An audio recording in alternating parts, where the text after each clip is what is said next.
Steve Gamache here with another Chef Knives to Go quick look product review, and what we're checking out this time is a new line Mark Richmond's brought in recently. This is the Yahiko VG-10 Gyuto, the 240 millimeter version. The core steel, as mentioned, is VG-10 full stainless steel, which is very popular in a lot of different manufacturers and kitchen knives.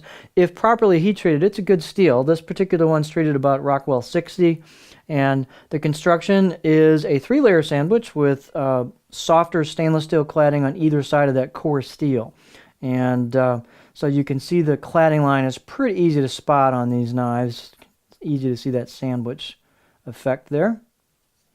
The cladding does cover the spine itself, so you don't see the 3 layers at the spine. The weight on these, they're a bit substantial. They've got kind of a thicker feel to the blade, even though they're not super thick in measurements, but they've got a kind of a confidence-inspiring, just stiff feel to them. So a little bit of mass there. As long as we're here, let's look at the balance point, which is just about right on the money for a pinch grip for me. It's on that first kanji right there. So pretty darn close to my pinch grip. The weight on these is about 206 grams or 7.3 ounces. And the edge length can vary just a touch, but these should all be pretty similar. So about 238 or 9.4 inches on the edge, about 15 inches or so on the overall length. The spine thickness, about 2.4 millimeters coming out of the handle, and then it pretty much just holds that all the way through. You don't really have much distal taper here. Let's get our camera to kick in here. So we don't have a lot of distal taper. It just pretty much holds that, and then the tip is not super skinny either. So what that does for you is give you a more robust feel and a tip that's a little bit more sturdy versus getting real skinny at the edge. You'll sacrifice a little bit of performance for that. Of course, there's no free lunch, but these are fairly tall blades, 50.25 inches at the heel, and the handle is just a good basic, shouldn't even say basic, it's a well-executed semi-custom handle by Isaiah Schrader, and this particular one is walnut. These could come with different handle woods, so that's what's on this one, so you might see some different options there. Really well executed. It's a one-piece handle, nicely finished. It's got a good feel to it, crisp edges on the facets, just again well done. Pretty tight install on the handle itself.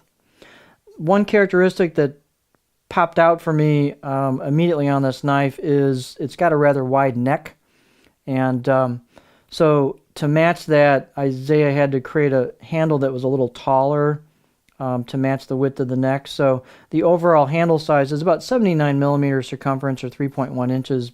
I measured about where the ferrule might be, about an inch or so back. And so the handle's got a substantial feel to it. The neck, again, makes the handle just, if you have bigger hands, you might really like this because it gives you kind of a substantial chunk to grab onto. You still have pretty good clearance. The blade's tall enough. If it was a shorter blade, you'd have a problem, but despite the wider neck, you've got still pretty good clearance for your fingers on that, since the blade's tall enough for that. The fit and finish is nice on the blade itself. The out-of-the-box edge, I'd say 5, maybe 6 out of 10.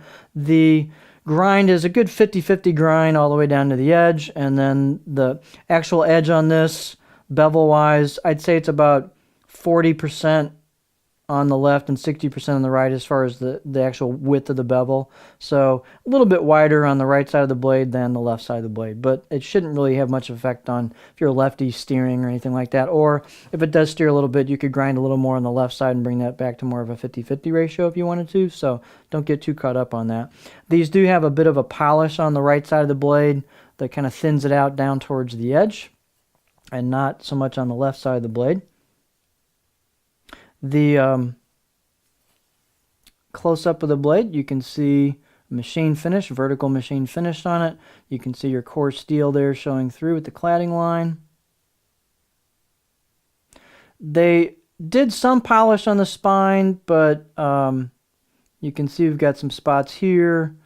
It has a little bit of a relief on the edges. For me personally, I might do a little bit of sandpaper there to clean it up a little bit. Same thing with the back. It could be a little smoother. It's not as smooth as, let's say, kind of Hide does. It's just a little different style, but that's a quick 10-minute job, and then you can clean that up a little if you wanted to smooth it out. Did I discuss the balance point? Let's see. Here's the balance point, just about on my pinch grip, almost perfect. Fairly light feel, but it feels substantial partly because of that thicker neck. I shouldn't say thicker, wider neck. So here is the profile on the cutting board. So it's a well done profile. It's smooth. Fair amount of belly to it. You don't have a lot of flat spot. You got some towards the heel, but you can see a fair amount of belly towards the front half of the blade. I can get pretty high on this rocking wise. So this would be great for rocking. Probably not a pure chopper, but for, you know, push, pull, glide cuts, that kind of stuff, rocking should work really well. So again, this is not a laser, but what you get a little bit of a trade-off there is you get a more substantial feeling knife that inspires a lot of confidence and should inspire confidence through a wide range of product. So interesting, cool new value line that Mark has brought in. And this is the Yahiko VG-10 Gyuto 240mm knife.